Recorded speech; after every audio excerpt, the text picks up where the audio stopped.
नमस्कार, आप देख रहे हैं चौकस भारत और मैं ब्रजेंद्र। बिहार सरकार की कैबिनेट की ये तीसरी बैठक हुई और बैठक में करीब 26 एजेंडों पर मुहर लगाया गया।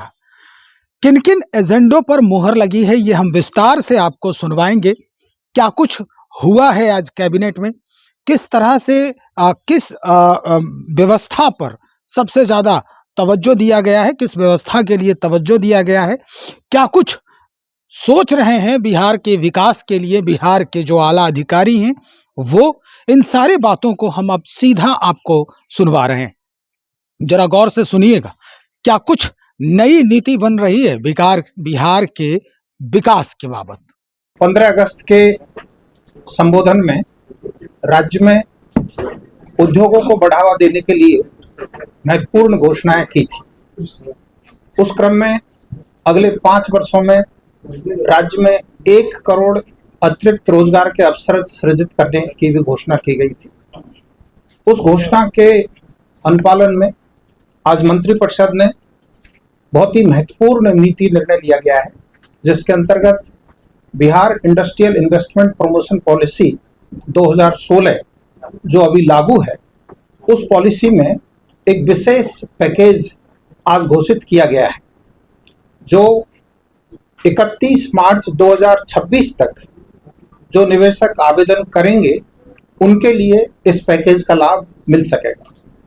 इस पैकेज में कई प्रावधान हैं, जिसमें से कुछ महत्वपूर्ण प्रावधानों के बारे में आपके माध्यम से सभी लोगों को जानकारी हम लोग देना चाहते हैं।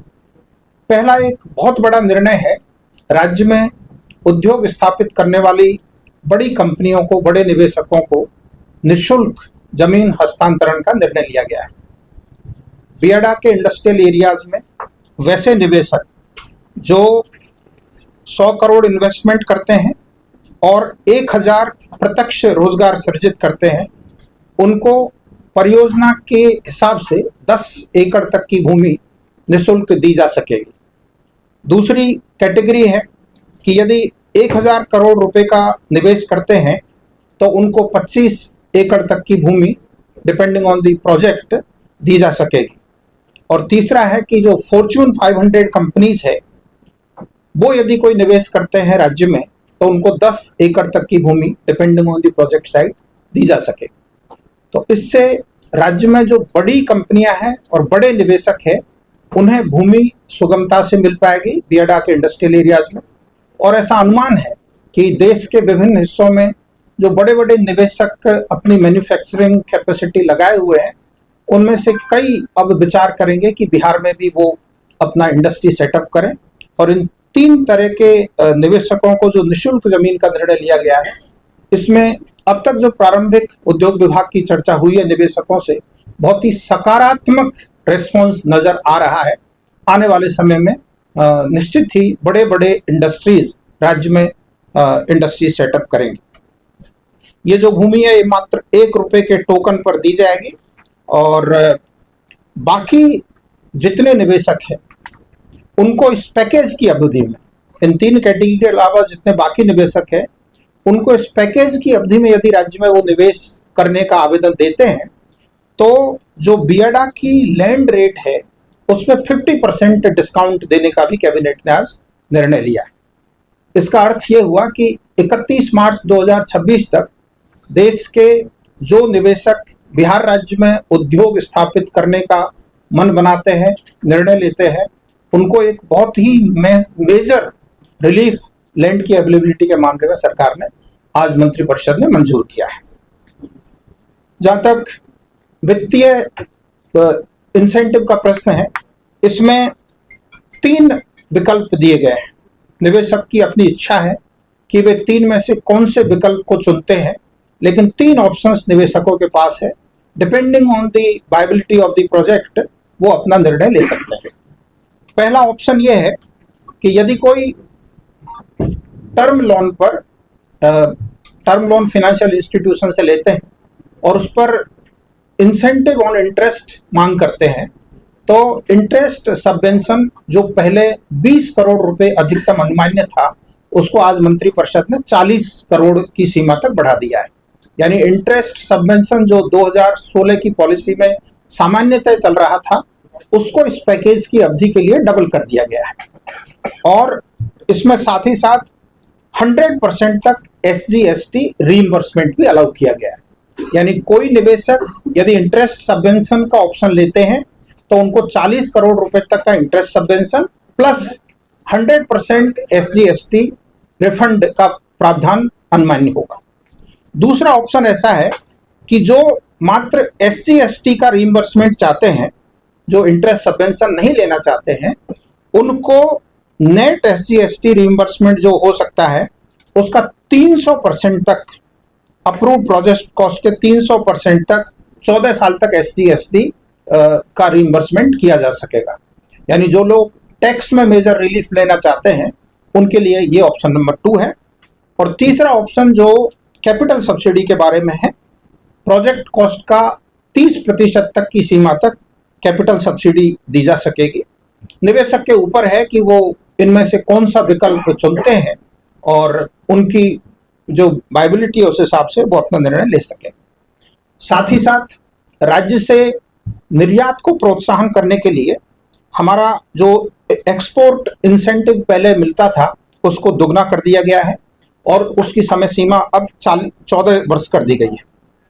हमारे यहाँ पर जो एम्प्लॉयमेंट जनरेशन इंसेंटिव है, टेक्सटाइल यूनिट के लिए यदि कोई टेक्सटाइल मैन्युफैक्चरर एम्प्लॉय करता है हमारे राज्य के लोगों को, तो उनको 5,000 रुपये प्रति माह प्रति एम्प्लॉय की दर से एम्प्लॉयमेंट इंसेंटिव मिलेगा।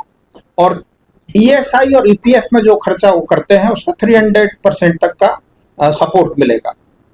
टेक्सटाइल के अलावा बाकी जो यूनिट्स है उनको 2,000 रुपये पर मंथ पर एम्प्लॉय की दर से एम्प्लॉयमेंट जनरेशन इंसेंटिव मिलेगा और ESI और EPF का 100% सपोर्ट मिलेगा। इसी तरह स्किल डेवलपमेंट को प्रमोट करने के लिए प्रत्येक वर्कर के लिए 20,000 रुपये तक का स्किल डेवलपमेंट इंसेंटिव अनुमान्य किया गया है। राज्य में पर्यावरण संरक्षण को बढ़ावा देने के लिए environmental protection incentive 25% of reimbursement up to ₹1 crore का प्रोविजन किया गया है। राज्य में रिन्यूएबल एनर्जी को बढ़ावा देने के लिए रिन्यूएबल एनर्जी यूजेज इंसेंटिव के रूप में 20% तक लगभग 6 लाख रुपए मैक्सिमम तक अनुमान्य किया गया है। साथ ही साथ कॉमन फैसिलिटी सेंटर डेवलपमेंट के लिए इंसेंटिव एवं पेटेंट रजिस्ट्रेशन, क्वालिटी सर्टिफिकेशन आदि के लिए भी सपोर्ट का प्रोविजन किया गया है। इस संबंध में विस्तृत नीति आज उद्योग विभाग द्वारा जारी कर दी जाएगी और आपको यह प्रेस नोट दिया गया है जिसमें विस्तृत जानकारी दी गई है। इसी क्रम में मैं आपको यह भी बताना चाहता हूं कि राज्य सरकार ने जुलाई 2024 में एक सैद्धांतिक कैबिनेट डिसीजन लिया था कि हम सभी जिलों में जहां पर इंडस्ट्रियल पार्क्स नहीं है या जहां इंडस्ट्रियल पार्क्स में जमीन नहीं बची है, वहां नए इंडस्ट्रियल पार्क स्थापित करने के लिए लैंड एक्वायर करेंगे। मुझे प्रसन्नता है आपको ये संसूचित करते हुए कि पिछले 1.25 वर्ष में राज्य सरकार ने 32 नए इंडस्ट्रियल पार्क्स के लिए 14,600 एकड़ जमीन के अर्जन की स्वीकृति प्रदान की है। आपको ये भी मैं बताना चाहता हूं कि Bihar industrial area development authority द्वारा अपने स्थापना से लेकर अब तक लगभग 8,000 एकड़ भूमि अर्जित की थी डिफरेंट इंडस्ट्रियल एरियाज ने। पिछले 1.25 वर्ष के अंतर्गत राज्य सरकार ने 14,600 एकड़ नई भूमि अर्जित करने का निर्णय लिया है। और इसमें भी जो महत्वपूर्ण बात है वो ये है कि सारे के सारे इंडस्ट्रियल पार्क ऐसी जगह पर स्थापित किए जा रहे हैं जो हमारे राज्य में बन रहे high speed corridors, express highway के किनारे हैं। जैसे वाराणसी कोलकाता एक्सप्रेस हाईवे के किनारे रोहतास जिले में, औरंगाबाद जिले में करीब 500 एकड़ भूमि का इंडस्ट्रियल पार्क बनाने की स्वीकृति दी गई है। इसी तरह आमस दरभंगा एक्सप्रेस हाईवे बन रहा है, उसमें दरभंगा में इस रोड के किनारे भू अर्जन किया गया है। पटना पूर्णिया में जहां पर पटना पूर्णिया एक्सप्रेस वे पूर्णिया के समीप पहुंचता है, वहां स्वीकृति प्रदान की गई है। और ये सारे के सारे 32 जो लोकेशंस है वो प्राय वेरी वेल कनेक्टेड ही लोकेशंस है। हम लोगों ने ये भी ध्यान रखा है कि राज्य में रेल और रोड की जहां बेहतर कनेक्टिविटी है उस जगह पर अधिक से अधिक इंडस्ट्रियल पार्क स्थापित हो। आज की एक और बहुत महत्वपूर्ण हाईलाइट यह है कि आपको जानकारी होगी कि पटना के समीप जहां Darbhanga Amas express highway Patna bypass rail line यानी नेवरा दनियावार रेल लाइन को क्रॉस करता है जैतिया गांव में, वहां 105 एकड़ जमीन सरकार ने अर्जित की है मल्टी मॉडल लॉजिस्टिक पार्क्स की स्थापना के लिए, ताकि कंटेनराइज्ड कार्गो पोर्ट से सीधा पटना आ सके और यहां से एक्सपोर्ट होने वाली कमोडिटी सीधे इस एमएमएलपी के माध्यम से बाहर जा सके। तो उस 105 एकड़ में तो एमएमएलपी बनी रहा है, उसके सटे हुए एक फिनटेक सिटी की स्थापना के लिए आज सरकार ने 242 एकड़ जमीन के भू अर्जन का निर्णय लिया है 408 करोड़ रुपए की लागत पर। जिस प्रकार गुजरात राज्य में गिफ्ट सिटी स्थापित हुआ है, उसी की तर्ज पर बिहार में ये फिनटेक सिटी पटना के समीप स्थापित होगा, जिसमें अपेक्षा है, ये अनुमान है कि बहुत बड़े पैमाने पर जो इन्वेस्टर्स है उनको यहाँ पर सुगमता पूर्वक इंफ्रास्ट्रक्चर मिलेगा और वो बड़ा बड़ा निवेश कर सकेंगे। इसके बारे में और विस्तृत जानकारी हम लोग प्रेस नोट के माध्यम से आपको देंगे। सबसे महत्वपूर्ण जो निर्णय हुआ है वह है राज्य में नई औद्योगिक नीति की घोषणा की गई है, जिसे बिहार औद्योगिक निवेश प्रोत्साहन पैकेज 2025 के नाम से दिया गया है। यह जो पैकेज है ये माननीय मुख्यमंत्री जी के 15 अगस्त का जो अभिभाषण था गांधी मैदान में, उसके आलोक में ये पैकेज की स्वीकृति दी गई है, जिसमें बहुत सारे जो रियायतें हैं उसको दुगना कर दिया गया है और साथ ही साथ बड़े उद्योग लगाने के लिए निःशुल्क भूमि का भी प्रदान किया है। दूसरा एक महत्वपूर्ण निर्णय राज्य सरकार ने लिया है, यह मंत्रिमंडल सचिवालय का सिविल एविएशन डिपार्टमेंट का है।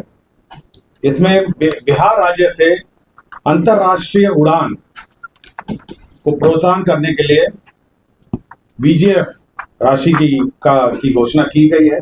यह बिड के माध्यम से एयरलाइन ऑपरेटर्स को दी जाएगी।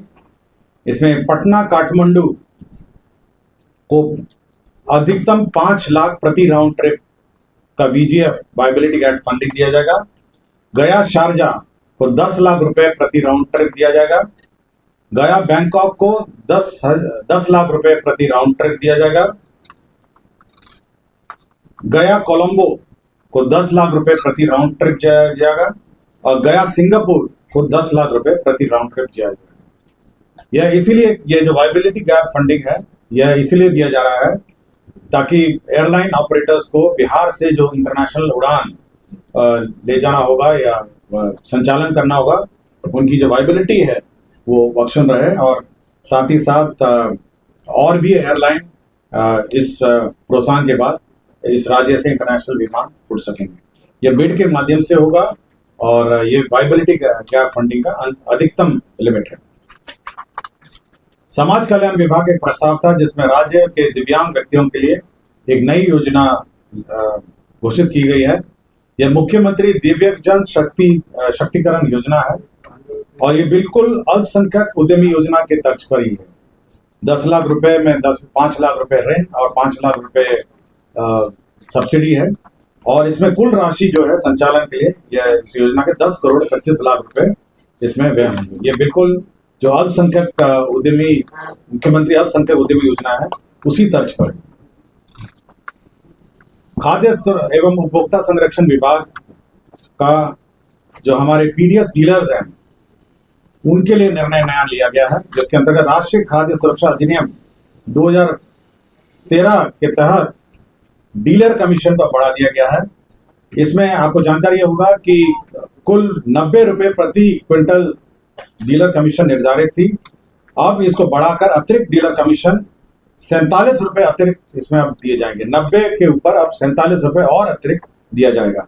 तो इसके अंतर्गत 258 करोड़ इसमें व्यय होंगे। तो 90 रुपए प्रति क्विंटल पहले निर्धारित थी, अब अतिरिक्त डीलर कमीशन के रूप में 47 रुपए प्रति क्विंटल दिया जाएगा। यह मंत्रिपरिषद ने यह निर्णय लिया। कृषि विभाग का कृषि सलाहकार योजना के अंतर्गत हमारे जो किसान सलाहकार हैं हमारे क्षेत्र में, उनका मानदेय अब 13,000 को बढ़ाकर 21,000 कर दिया गया है। तो हमारे किसान सलाहकार जो हैं अब उनका 13,000 बढ़ा के 21,000 कर दिया गया है। इसके अंतर्गत 67 करोड़ 87 लाख 10,000 रुपए इसमें व्यय होंगे। आपको जानकारी होगा इस योजना के अंतर्गत 38 जिलों में राज्य में किसान सलाहकार का स्वीकृत बल 8,463 है, जिसके विरुद्ध अभी वर्तमान में 7,047 लोग कार्यरत हैं, 7,047। अब यह मानदेय जो है 13,000 को बढ़ाकर 21,000 कर दिया गया। बाल एवं किशोर श्रम उन्मूलन, हमारे जो बाल श्रम है उसके उन्मूलन के संबंध में एक नई पॉलिसी रणनीति आई है, जिसे राज्य रणनीति एवं कार्य योजना 2025 कहा गया है। इसमें जो हमारे बाल श्रम है उनका पुनर्वास और किस प्रकार बाल श्रम को हम लोग अवॉइड कर सकते हैं, किस पर इस पर रोकथाम कर सकते हैं, शिक्षा में, स्वास्थ्य में और विभिन्न विभागों में जो कार्यरत योजना है उसका एकीकरण करके कैसे हमारे बाल श्रम उन्मूलन अभियान को चलाया जाए, इसके संबंध में एक विस्तृत नीति राज्य सरकार ने स्वीकृत की है।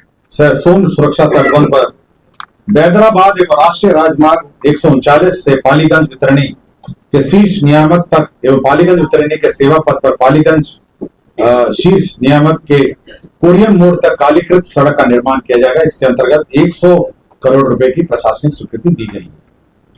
पथ निर्माण बेनीपुर अंतर्गत कुशेश्वर स्थान NH56 से फुलतोड़ा घाट पथ 00 से 20.80 किलोमीटर लंबाई पथ का प्रशासनिक स्वीकृति दी गई है। इसके अंतर्गत कुल पुनरीक्षित जो प्रशासनिक स्वीकृति है अब यह 381 करोड़ 22 लाख रुपए होगी। विभिन्न औद्योगिक क्षेत्र का निर्माण के लिए भूमि का अधिग्रहण किया जा रहा है, जैसे कि आपको उद्योग के ब्रीफिंग में कहा गया।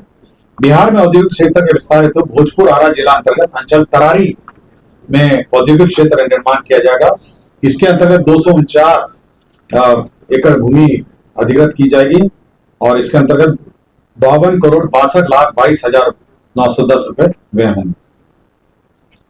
शेखपुरा जिला अंतर्गत उद्योग क्षेत्र स्थापित होगा। यह शेखपुरा जिला अंतर्गत अंचल चेवड़ा मौजा हंसापुर में औद्योगिक क्षेत्र का स्थापना होगा और इसके अंतर्गत कुल भूमि 250 एकड़ अधिग्रहित होगी और रुपए 42 करोड़ 16 लाख 30,233 रुपए इसमें व्यय होंगे। शिवर जिला अंतर्गत भी अब औद्योगिक क्षेत्र का निर्माण किया जाएगा। इसके अंतर्गत 270 एकड़ भूमि इसमें अधिग्रहित होगी और 1 करोड़ 5 करोड़ 27 लाख 12,000 रुपए इसमें व्यय होंगे।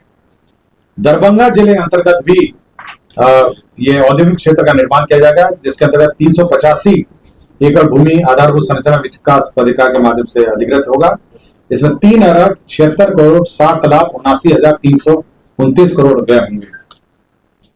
पटना पूर्णिया एक्सप्रेसवे के समीप पूर्णिया जिला अंतर्गत अंचल के नगर के मौजा बिठनौली में ये औद्योगिक क्षेत्र निर्माण किया जाएगा। इसके अंतर्गत 279 एकड़ भूमि का अधिग्रहण किया जाएगा और इसमें 66 करोड़ 91 लाख 91,318 रुपए व्यय होंगे। आपको जानकारी दी गई थी कि पटना जिला अंतर्गत अंचल फतुहा में मल्टी मॉडल लॉजिस्टिक पार्क परियोजना के सटे भू भाग में गिफ्ट सामान औद्योगिक गिफ्ट जो सिटी आप सुनते होंगे उसके समान रूप से एक औद्योगिक परियोजना के अधीन फिनटेक सिटी विकसित किया जाएगा। ये मौजा जैतिया में होगा और इसके अंतर्गत 408 करोड़ 81 लाख 3,500 रुपए इसमें व्यय होंगे। ये फिनटेक सिटी आपके जो मल्टी मॉडल हब है उसके बिल्कुल सटे होगा और इसके अंतर्गत फिनटेक सिटी का निर्माण इसमें किया जाएगा। इसमें जिसमें राज्य में वित्तीय सेवाओं, नवाचार आधारित उद्यमों, उन्नत तकनीक तथा निर्यात उन्मुख उद्योगों को एक ही परिसर में समावेशित कर एक प्रतिस्पर्धा तंत्र तैयार किया जाएगा। तो ये एक बहुत ही हाई एंड फिनटेक सिटी का निर्माण किया जाएगा। ऊर्जा विभाग के अंतर्गत जो हमारे राज्य जल विद्युत निगम है उनके 12 वर्तमान में निर्माणाधीन है। 9 परियोजनाओं को अब इसका जो पुनरीक्षित प्राकलन किया गया है, जिसमें तेजपुरा, डेरी, सिफा, बलिदान, परमा, मंथौली, राजापुर, अमेठी एवं डेरी स्केप, ये इनका पुनरीक्षित प्राकलन बनाया गया है, जिसमें 166 करोड़ 81 लाख और 3 परियोजनाओं को बंद कर दिया गया है, जिसमें बरबल, रामपुर और नटवा। विधि विभाग का न्याय मंडल समस्तीपुर का अंतर्गत अनुमंडलीय व्यवहार न्यायालय रोसड़ा में 15 कोर्ट भवन, एम्यूनिटी भवन और हाजत भवन का निर्माण किया जाएगा। स्वास्थ्य विभाग में जो महावीर आयुर्वेदिक संस्थान है पावापुरी, हमारा जो मेडिकल कॉलेज है, उसमें जो आर्बिट्रेशन अवार्ड है उसके तहत एक मुश्त 150 करोड़ रुपए का प्रावधान सहित कुल राशि 7 अरब 46 करोड़ 64 लाख का पुनरीक्षित प्राक्कलन, उस परियोजना का पुनरीक्षित प्राक्कलन स्वीकृत किया गया।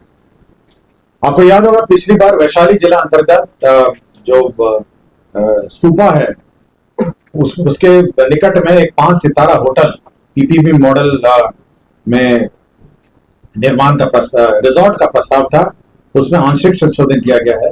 अब वो 5 एकड़ भूमि में बनेगा और होटल या रिजॉर्ट का उसमें ऑप्शन है, होटल या रिजॉर्ट है 5 एकड़ की भूमि में। पिछली बार 10 एकड़ का था, उसको घटा के 5 कर दिया गया। पिछली बार केवल रिजॉर्ट था, अब ये होटल कम या रिजॉर्ट है। गृह विभाग में ईआरएसएस मिर साइट कमांड कंट्रोल सेंटर में 132 पदों का स्वीकृत हुआ है। मौजा बांका जिला अंतर्गत अंचल कटोरिया में यह सिपाही प्रशिक्षण केंद्र के लिए भूमि का स्थानांतरण हुआ है। सारण जिला अंतर्गत अंचल जलालपुर मौजा बंगरा में ये मत्स्य एवं पशु संसाधन विभाग को शिक्षा विभाग की भूमि का स्थानांतरण हुआ है 15.5 एकड़। इसमें डेयरी प्रोजेक्ट प्लांट लगाया जाएगा। पटना जिला अंतर्गत फुलवारी अंचल में मौजा जगनपुरा में मेट्रो रेल कॉर्पोरेशन को सशुल्क जमीन का स्थानांतरण हुआ है। और गया जिला अंतर्गत अंचल नगर गया के मौजा दुर्बे में खेल मैदान के लिए खेल विभाग को भूमि का स्थानांतरण हुआ है। राजस्व एवं भूमि सुधार विभाग में जो डेटा एंट्री ऑपरेटर हैं उनको उनकी सेवा प्राप्त करने के लिए CSC e governance services India limited को नामांकन पे यह कार्य दिया गया है।